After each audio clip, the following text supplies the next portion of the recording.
राज्य मौसम विज्ञान केंद्र के मुताबिक आज और कल यानी 16 और 17 अप्रैल को राज्य के उत्तरकाशी, चमोली, पिथौरागढ़ जिले के ऊंचाई वाले इलाकों में कहीं कहीं हल्की से हल्की बारिश गर्जन के साथ हो सकती है। शेष जिलों में मौसम शुष्क रहेगा। मौसम विज्ञान केंद्र के मुताबिक राज्य में 18 और 19 अप्रैल को मौसम का मिजाज बिगड़ा हुआ रहेगा। मौसम विभाग के मुताबिक 18 अप्रैल को राज्य के उत्तरकाशी, चमोली, रुद्रप्रयाग, बागेश्वर, पिथौरागढ़ जिले में अनेक स्थानों पर हल्की से मध्यम बारिश हो सकती है। इसके साथ ही गढ़वाल और कुमाऊं मंडल के शेष जिलों में भी कुछ स्थानों पर कहीं कहीं बहुत हल्की से हल्की बारिश की संभावना है। मौसम विभाग ने आगामी 19 अप्रैल को राज्य में तेज हवा, झकड़ और बारिश ओलावृष्टि को लेकर ऑरेंज अलर्ट जारी किया है। 19 अप्रैल को राज्य के जिलों में अधिकांश स्थानों पर हल्की से मध्यम बारिश की संभावना है।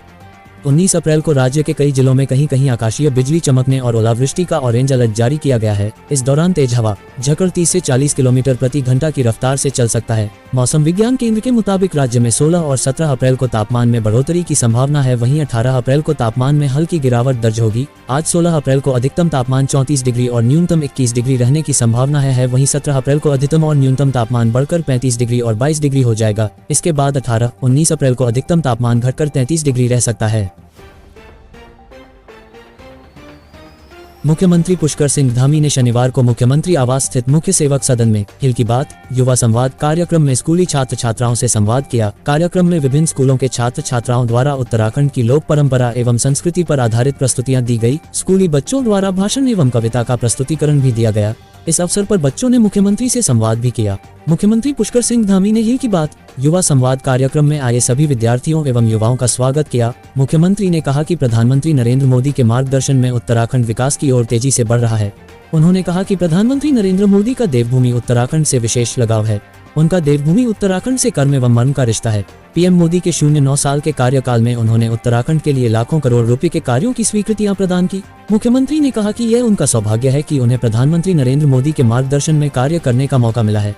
आज प्रधानमंत्री जी के नेतृत्व में देश एक भारत श्रेष्ठ भारत की दिशा में तेजी से आगे बढ़ रहा है। मुख्यमंत्री ने कहा कि 2025 तक उत्तराखंड को देश के अग्रणी राज्यों की श्रेणी में लाने के लिए राज्य सरकार द्वारा लगातार प्रयास किए जा रहे हैं। 2025 तक देवभूमि उत्तराखंड को ड्रग्स फ्री बनाने का लक्ष्य रखा गया है। उन्होंने कहा कि भर्ती परीक्षाओं में पूर्ण पारदर्शिता बनी रहे, इसके लिए राज्य में सख्त नकल विरोधी कानून लागू किया गया है। जो भी भर्ती परीक्षाओं में धांधली करते हुए पाए गए उन पर सख्त कार्रवाई की गई। 90 से अधिक लोगों को जेल भेजा गया। मुख्यमंत्री ने सभी युवाओं को संबोधित करते हुए कहा कि वे अपने जीवन में जिस भी क्षेत्र को चुने उसमें पूर्ण मनोयोग से कार्य करें। यदि हम किसी कार्य को पूरी ईमानदारी एवं कर्तव्य निष्ठा से करते हैं तो उसमें सफलता अवश्य मिलती है। उन्होंने कहा कि जो भी अपना कार्य क्षेत्र चुने उसमें लीडर की भूमिका में रहे। मुख्यमंत्री से स्कूल के छात्र छात्राओं ने भी इस अवसर पर संवाद किया। विकासनगर की वंशिका ने पूछा कि अभिभावकों को कैसे समझाएं कि जो हम करियर में करना चाहते हैं वे उसमें अपनी सहमति दे। मुख्यमंत्री ने कहा कि जो भी कार्य करें कुछ बनने के लिए नहीं बल्कि जीवन में कोई सराहनीय कार्य करने के लिए करें। आप अपने अभिभावकों को इस तरह से समझा सकती हैं कि मैं जिस भी क्षेत्र को अपने करियर के लिए चुनूंगी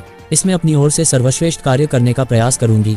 बागेश्वर के दिव्यम कंडवाल ने पूछा कि क्या आपके जीवन में कभी ऐसे क्षण आते हैं जब आप अपने परिवार को समय नहीं दे पाते हैं। मुख्यमंत्री ने कहा कि राजनीतिक व्यक्ति के जीवन में ऐसे क्षण बार बार आते हैं। राजनीति में कार्य प्रोफेशन नहीं मिशन है, इसके लिए कार्य के प्रति समर्पण बहुत जरूरी होता है। भूमिका रावत ने पूछा कि देहरादून भारत की स्कूल राजधानी है। देहरादून में उच्च शिक्षा को बढ़ावा देने के लिए सरकार द्वारा क्या प्रयास किए जा रहे हैं। राज्य में स्वरोजगार के अलावा हॉर्टिकल्चर, पर्यटन, स्टार्टअप को तेजी से बढ़ावा दिया जा रहा है। इस अवसर पर यूकॉस्ट के महानिदेशक दुर्गेश पंत, ओहो रेडियो से आरजे काव्य एवं प्रदेश के विभिन्न क्षेत्रों से आए युवा उपस्थित थे। मौसम बदलने से पहले खांसी जुकाम जैसी परेशानियां तो साल में हर बार लोगों को होती हैं, लेकिन राज्य में इस वक्त केवल खांसी जुकाम नहीं बल्कि कोरोना संक्रमण ने भी जड़ें मजबूत करनी शुरू कर दी हैं। शुक्रवार शाम को जारी हेल्थ बुलेटिन के अनुसार राज्य में पिछले 24 घंटे में 108 नए संक्रमित मरीज मिले हैं। पिछले एक हफ्ते में यह आंकड़े धीरे धीरे चिंताजनक बन रहे हैं। कुछ समय पहले तक एक मरीज भी नहीं था और अब आंकड़ा लगभग रोज 100 से ऊपर जा रहा है। राजकीय दून मेडिकल कॉलेज में भर्ती एक संक्रमित की मौत हुई है। जानकारी के अनुसार प्रदेश में अब सक्रिय मरीजों की संख्या 283 हो गई है। उधर सीमा पर टेस्टिंग भी शुरू कर दी गई है। दरअसल झूलाघाट में भारत नेपाल सीमा पर नेपाल से भारत आने वालों की एंटीजन जांच शुरू हो चुकी है। एंटीजन जांच इसलिए भी आवश्यक है क्योंकि भारत से सटे देशों से खतरा आ सकता है। नेपाल के बेतड़ी स्वास्थ्य विभाग के सूचना अधिकारी विपिन लेखक का कहना है कि झूलाघाट हेल्थ डेस्क में सभी की एंटीजन जाँच की जा रही है। कुमाऊं कमिश्नर दीपक रावत ने शनिवार को विगत जनता दरबार में शिकायतकर्ताओं के द्वारा लंबित शिकायतों के साथ ही जनता दरबार में फरियादियों द्वारा मुख्यतः पेयजल, सड़क, पेंशन, भूमि अतिक्रमण, विद्युत आदि की समस्या से संबंधित शिकायतें दर्ज शिकायतों का आयुक्त रावत द्वारा समस्याओं को मौके पर ही निस्तारण किया गया। रामनगर तहसील में सेवानिवृत्त सब अमीन द्वारा भूमि की पैमाइश का मामला आने पर मंडलायुक्त ने दूरभाष से रामनगर SDM व तहसीलदार पर नाराजगी व्यक्त करते हुए कड़ी फटकार लगाई। कहा कि सेवानिवृत्त अमीनों से तहसील रामनगर द्वारा भूमि की पैमाइश कराना न्यायसंगत नहीं है, जबकि वर्तमान में किसी भी सेवानिवृत्त अमीन को भूमि की पैमाइश का लाइसेंस नहीं दिया गया है। मंडलायुक्त ने SDM रामनगर को अंतिम चेतावनी देते हुए कहा कि पुनः इस प्रकार के प्रकरण आने पर कानूनी कार्रवाई की जाएगी। साथ ही समस्त SDM को आदेशित किया है कि राजस्व विभाग अपने अधीनस्थ से ही राजस्व के अभिलेख व कार्यों का निर्वहन कराए, अन्यथा संबंधित के विरुद्ध कार्रवाई अमल में लाई जाएगी। विमला बिष्ट निवासी कमोला ने बताया कि उनके पिताजी व गुमान सिंह ने आपसी सलाह मशवरे से जमीन की अदला बदली की थी, जिससे दोनों को अपने घर के नजदीक ही जमीन मिल जाए। गुमान सिंह द्वारा बदले में ली गई जमीन अपने नाम कर ली गई, किंतु गुमान सिंह द्वारा जो जमीन विमला बिष्ट के पिताजी को दी गई थी वह बैंक में बंधक है, जिस कारण भूमि का दाखिल खारिज नहीं हो पा रही है। इस संबंध में मंडलायुक्त ने आगामी शनिवार को दोनों पक्षों को बुलाने को कहा, जिससे आपसी समझौते से मामले का निस्तारण हो सके व दूसरे पक्ष को भी सुना जा सके। चिंतामणि तिवारी हल्दूचौर द्वारा बताया गया कि उनके द्वारा वर्ष 2016 में ग्राम हल्दूचौर लालकुआं में भुवन चंद धारियाल से 1400 वर्ग फीट का प्लाट खरीदा गया था, लेकिन अभी तक दाखिल खारिज नहीं हो पाया है क्योंकि भूमि में रकबा नहीं है व उनके साथ भूमि फ्रॉड हुआ है। जिस संबंध में मंडलायुक्त ने उक्त प्रकरण को लैंड फ्रॉड समिति में शामिल करते हुए अग्रिम कार्यवाही की बात कही। भारतीय वन सेवा के अधिकारी संजीव चतुर्वेदी द्वारा बताया गया कि बन्ना खेड़ा रेंज बैलपड़ाव में आरक्षित वन भूमि 2.4240 हेक्टेयर आरक्षित वन क्षेत्र को राजस्व अभिलेखों में खसरा नंबर 395/776 दर्ज किया गया है। वह 1997 से पूर्व आरक्षित वन क्षेत्र में दर्ज थी तथा 1997 में भूमि का बंदोबस्त किया गया है। शिकायत का संज्ञान लेते हुए मंडलायुक्त ने बंदोबस्त भूमि की जांच हेतु राजस्व व वन विभाग को नामित किया गया है। अनियमितता पाए जाने पर धारा 28 में नक्शा दुरुस्ती की कार्रवाई की जाएगी। इस अवसर पर उप जिलाधिकारी हल्द्वानी मनीष सिंह, कालाधुंगी रेखा कोहली सहित अन्य अधिकारी व भारी संख्या में फरियादी उपस्थित थे। सौतेले चाचा द्वारा नाबालिग भतीजी के साथ रेप करने का मामला सामने आया है। पुलिस ने आरोपी और उसका साथ देने वाली पत्नी को भी गिरफ्तार कर लिया है। प्राप्त जानकारी के मुताबिक घटना उत्तराखंड के लालकुआं कोतवाली इलाके की है। बताया गया है कि लालकुआं में रहने वाली एक महिला ने बीती 1 अप्रैल को तहरीर देकर बताया कि उसकी नाबालिग लड़की घर से गायब हो गई। तहरीर मिलने के बाद पुलिस ने अज्ञात लोगों के खिलाफ अपहरण का मुकदमा दर्ज कर जांच शुरू की।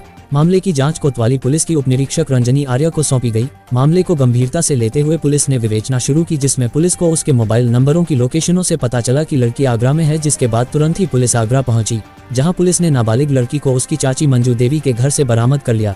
इसी दौरान नाबालिग लड़की ने पुलिस को बताया कि उसके साथ उसके सौतेले चाचा ने दुष्कर्म किया है, जिस पर पुलिस सन रह गई। पुलिस ने तुरंत ही आरोपी चाचा और उसका साथ देने वाली लड़की की चाची को आगरा से गिरफ्तार कर लिया और पूछताछ चालू कर दी। पुलिस को पूछताछ में पता चला कि लड़की की चाची ने अपने पहले पति को 2 साल पहले छोड़ दिया था, जिसके बाद वह आगरा निवासी अपने दूसरे पति के साथ आगरा में रह रही थी। बीते 1 अप्रैल की दोपहर लड़की की चाची लालकुआं रेलवे स्टेशन पहुंची, जहां उसने लड़की को मिलने के लिए बुलाया, जिसके बाद लड़की रेलवे स्टेशन पहुंची। इसी दौरान उसकी चाची मंजू देवी उसे बहला फुसलाकर अपने साथ आगरा ले गई। आगरा ले जाकर उसने अपने दूसरे पति के साथ उसकी शादी करने का दबाव बनाया। दबाव बनाने पर लड़की नहीं मानी तो उसके सौतेले चाचा ने उसके साथ दुष्कर्म किया। पुलिस को लड़की की चाची से पता चला कि वह लड़की की शादी कर उसे गलत कामों धकेलने वाले थे। फिलहाल पुलिस ने आरोपी लड़की की चाची और उसके सौतेले चाचा को गिरफ्तार कर लिया है। पुलिस ने दोनों के खिलाफ मुकदमा दर्ज कर दोनों को जेल भेज दिया है।